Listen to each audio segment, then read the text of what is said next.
যে মেয়ের সংসারে মেয়ের মা পণ্ডিত সাজে সে সংসার কখনো টিকে না। এটাই সত্য, এটাই বাস্তব। আর আমি যতটুকু জানি আমার মেয়ে কখনো স্বামীর সংসারে অভাব অনটনে নাই, কোনো অসুবিধাই নাই। তুমি কি বুঝাতে চাইতেছো? মেয়ের সংসারে মা পণ্ডিত মানে মা কি পণ্ডিতি করতে গেছে? খবরদার, তুমি আমাদের মা মেরে নিয়ে কোনো আজে বাজে কথা বলবা না। ওর সাথে সংসার করতে হলে না আমার মরে যেতে হবে, কারণ আমার নিঃশ্বাস বন্ধ হয়ে আসে। ওকে ডিভোর্স দিয়ে আমি শান্তিতে বাঁচতে চাই।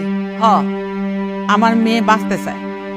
এই পোলার সংসার কইরা যদি ওরে শিকলবন্দি হয়ে থাকতে হয় তাহলে তো ওর সংসার করা যাবে না।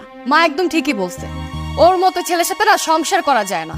আমি আমার বাবা মার কাছে সবসময় স্বাধীনতা পাইছি, কিন্তু ওকে ওকে যেদিন থেকে বিয়ে করে এই বাড়িতে আসছে আমার স্বাধীনতা নষ্ট হয়ে গেছে। ওর কথায় উঠতে হয়, ওর কথায় বসতে হয়।